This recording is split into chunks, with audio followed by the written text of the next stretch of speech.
Good evening, everyone. This news cycle is so fast, so fast. Like, how irrelevant is Mr. Butts and Mr. Wernick's testimony now, after Justin Trudeau's, after the day that he's had, after his 8 a.m. presser and then weather-related flight problems, right? I think he's still in Labrador, possibly, Goose Bay.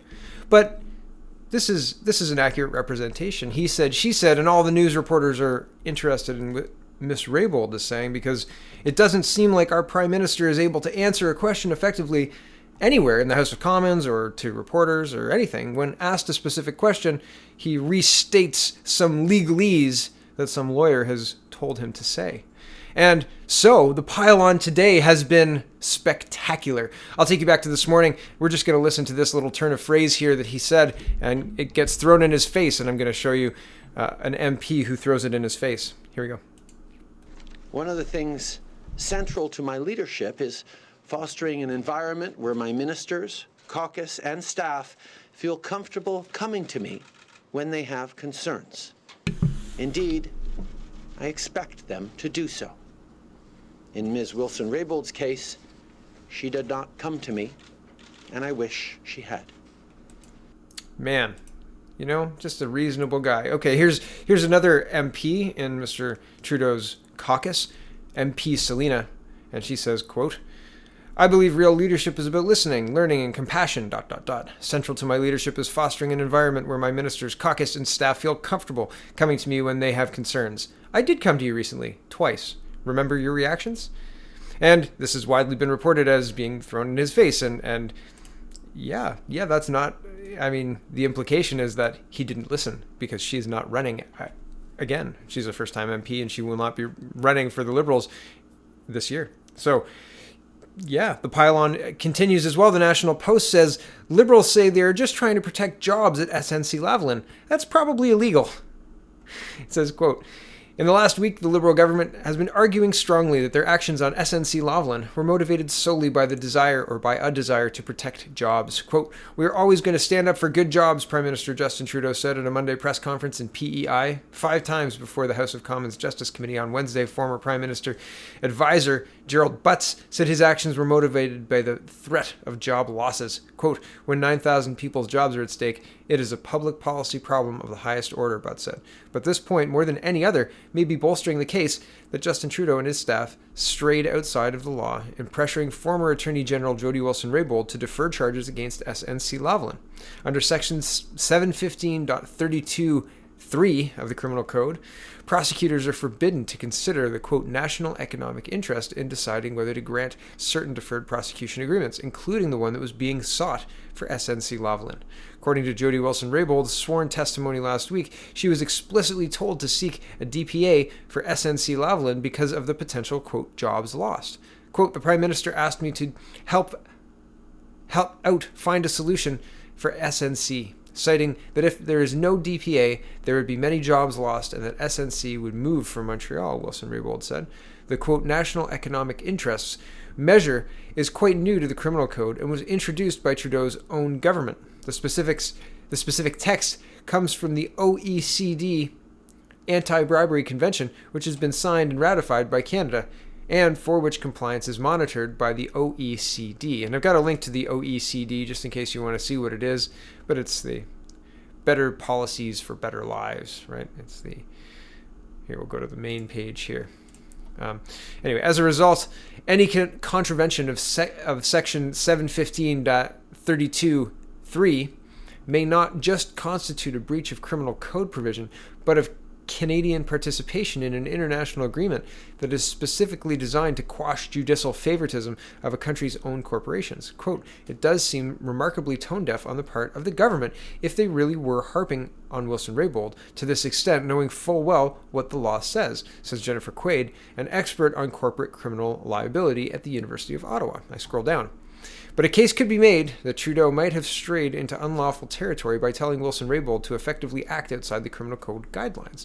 There's a link to Twitter. It says, quote, knowing Knowingly counseling a prosecutor to violate his or her legal duties could be considered an attempt to obstruct justice, which is an offense under the Criminal Code, said Jerry Ferguson, a distinguished professor of law at the University of Victoria. The Criminal Code also sets out possible jail terms for anyone who contravenes an act of Parliament. It may not violate the Criminal Code, but it violates the rule of law, said University British Columbia law professor Mary Ellen Lafon, noting that Wilson-Raybould appeared to have been counseled to consider something, quote, explicitly prohibited. Quote, you're trying to influence Wilson-Raybould to make a decision based on a factor that has already been taken off the table. So, and it says here at the end, and I want to say this because there's a lot of push for him to resign. There's a lot of push for criminal code and this is against the law. I think there have been violations. Do I think that a prosecutor would bring the case to somebody like Justin Trudeau, a sitting prime minister? Oh, I don't know. But here's what the article says. Quaid calls Trudeau's actions, quote, very odd given the substance of 715.32.3, but does not see enough grounds for an obstruction of justice charge. Quote, the sanction here is political, not criminal, she said. I could not see a prosecutor wanting to bring those charges to trial. So, I would say, but I'm a hot-headed non-lawyer, and there are very cool-headed lawyers who look at that and say, yeah, it stinks, but it's not going to stick. And this is Justin Trudeau. So, it's one of those things that, man, I want it to be enough. I want it to be enough, but it looks like it might not be enough. I'm not sure. We'll see. But that doesn't mean the pylon's not continuing. And so this is today reported this evening, and it says CT or Global News is reporting emergency meeting called as opposition seeks additional testimony from Jody Wilson-Raybould. These guys, and this whole 2 minutes here, I'm not going to show you because time, but this is 2 minutes of them trying to justify to the press why they're adjourned their hearing until the 19th. The 19th was the next time they were scheduled to have this committee meet, the Justice Committee meet. So they were just going to wait until the 19th when their committee was scheduled to meet, and that's the next time they were going to get together. And they spent 2 minutes like dueling with the press. I guess I could have shown you the video and the time it took me to describe it. Anyway, Global News reporting, quote, opposition members of the House of Commons committee probing the SNC Lavalin scandal have called for an emergency meeting on whether Jody Wilson-Raybould should be asked to provide further testimony. On Thursday, NDP Conservative MPs serving on the Justice Committee said they submitted letters to the committee clerk requesting further study on the SNC Lavalin case, which will trigger an emergency meeting to be held within 5 days. So no more waiting until the 19th. They've done this to trigger this emergency meeting, right? 5 days. Now we get to wait 5 days instead of till budget day. Ha! Right. At the meeting, MPs will consider inviting a former justice minister to provide additional testimony into allegations that senior Liberals tried to interfere in the bribery case against SNC Lavalin. In identical letters, Conservative Michael Cooper, Michael Barrett, Dave McKenzie, and NDP MP Murray Rankin said Wednesday's testimony from Justin Trudeau's former principal secretary Gerald Butts and Privy Council clerk Michael Warnick was, quote, in parts contradictory and lacked credibility of Wilson-Raybould's. Canadians deserve to hear the full truth so that they can decide the level of corruption in this government, the letter stated. The committee's Liberal majority previously voted to debate calling further witnesses until its next meeting, which won't take place until March 19th. Yeah. On Wednesday, following Butt's testimony, Wilson-Raybould said that she would appear before the committee again if asked. She said in a statement, her previous testimony, quote, was not a complete account, but was only a detailed summary. So she says, I've got more to say, and it looks like they've got time to listen. Here's the second last story for this evening, and this is the Toronto Sun. Mr. Anthony Furey saying, quote, this isn't over. Let's talk about next steps for LavScam. And LavScam's the Twitter handle, or the Twitter hashtag, I guess, for this. Throughout it all, Prime Minister Justin Trudeau has had an air of confidence to his handling of LavScam. Now he seems to think he has put the worst behind him. Not so fast. First, he dismissed the original report as false. Then, there was his appearance after Jody Raybould's testimony where he was strangely cockier than usual. And then there was Thursday morning where Trudeau issued his non-apology. Do you guys remember Sorry Not Sorry with Miss Lemonface Kathleen Wynne, right? Shake Sorry Not Sorry. This is Justin Trudeau's Sorry Not Sorry moment, I think. Okay, back to this. She did not come to me and I wish she had, dialogue is on a crucial file as important as justice, he said. There's a little problem with all of this, though. Not only did Clerk of the Privy Council Michael Wernick acknowledge that Jody Wilson-Raybould had come to them concerning the issue in September, but Trudeau did as well, explaining how they were hoping that she'd be, quote, open to considering other aspects of the public interest. As I wrote previously, this is all about credibility, and right now Jody Wilson-Raybould still has it more than Trudeau, Wernick, and Gerald Butts. And really, she has more of it than all of them put together, because she had her chief of staff, and all of her staff aware of what was going on and taking their own notes too. And she referenced those things during her testimony. Whereas these guys are saying, and Gerald Butts' testimony, and this is why it's probably worth it going back and doing a video on it, but he, in his testimony, said, I know these people really well, and they would never do what is being alleged.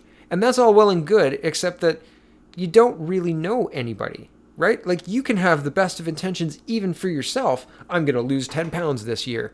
And then by the end of December, you're like, well, I'm going to lose 10 pounds next year. January 1st from, 2020. Right?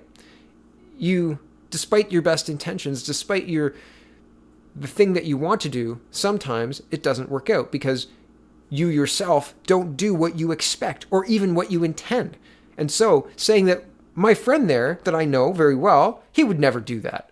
Because how can you know? How, in what way can you know? And Miss Wilson-Raybould, again, had herself write notes on everything. And then she used them as reference. Not her phone, not text messages sent. Notes saying, this is what happened, this is what I felt, this is why. Wow. Like, the credibility is vastly different. And Wilson-Raybould's got it in spades. And Trudeau, Wernick, and Butts don't. It's that simple. Back to the article. It's almost seemed as if Trudeau was having some sort of out-of-body experience where he thought he was talking about another person enduring this scandal. As we look back upon the past few weeks, there are many lessons for us to learn, he said. Us has nothing to do with it. This is all on you, buddy. Own it. And the buddy was my embellishment. The big problem with this mess of a press conference wasn't just how Trudeau failed to say the right things, but the whole attitude he brought to it. He was behaving like he was putting a lid on the saga, that this was him having the final say, like we're putting it to bed. That's not how it works, though. This isn't over. Trudeau is just one party out of several in a scandal that has legal implications. It is not enough to step forward and simply muddy the narrative and then conclude you've turned the page. This is a legal question about potential obstruction of justice as much as it is a question about Trudeau's political survival. The person who should have the final say is a judge or jury, or at the very least a retired senior judge heading up a political inquiry. If public prosecutors were able to summon 31 charges against Mike Duffy, you'd think they've at least got a handful to issue for this troubling affair. And yeah, Trudeau may claim this is all over, but that's not his claim to make. Expect the political and legal fallout to continue. And absolutely, we've got another hearing in 5 days to find out if the Liberal-controlled Justice Committee will recall Jody Wilson-Raybould to clarify her testimony in the light of the Gerald Butts and Mr. Wernick's testimony. And they should, but my prediction is, what do you think? Yeah, no way. They're gonna do exactly what they did when the suggestion of Mr. Butts swearing an oath of promising to tell the truth before being questioned during his testimony, to which it was voted down, right? They said, no, we're not gonna swear him in. No need, because everybody here is expected to tell the truth, so we don't need to swear him in. Incredible, right? It's incredible. And so Maxime Bernier is weighing in on this, and I haven't done a Maxime Bernier tweet roundup in a while, and that's coming up soon. I will get there. It has just been incredibly busy. And he says, quote, "The role of government is not to protect jobs in a specific company. It is to create an environment conducive to jobs and wealth creation that is fair to all companies and benefits all Canadians. Canadians deserve a government that works for all, not just for their cronies." And man, as far as simple messages go, in this complicated world of SNC Lavalin and DPAs and all sorts of other ridiculous acronyms, I just like Bernier's plan. It makes sense. If I have access to the same job market that SNC, or the same job perks and the same perks of being in Canada that SNC has, and they don't get extra perks and to break the law with impunity and bribe people and commit all sorts of other things, that's much better for me. So, and I don't understand why we need a DPA. I don't understand why nobody's upset that it was snuck in a budget bill. I don't understand why our leaders aren't talking about that, screaming about that, because it should be a major part of this scandal, and it's not. It seems like they're ignoring it. Okay, well, thank you very much for watching, everybody, and have a wonderful, wonderful evening. Check out thepeoplespartyofcanada.ca.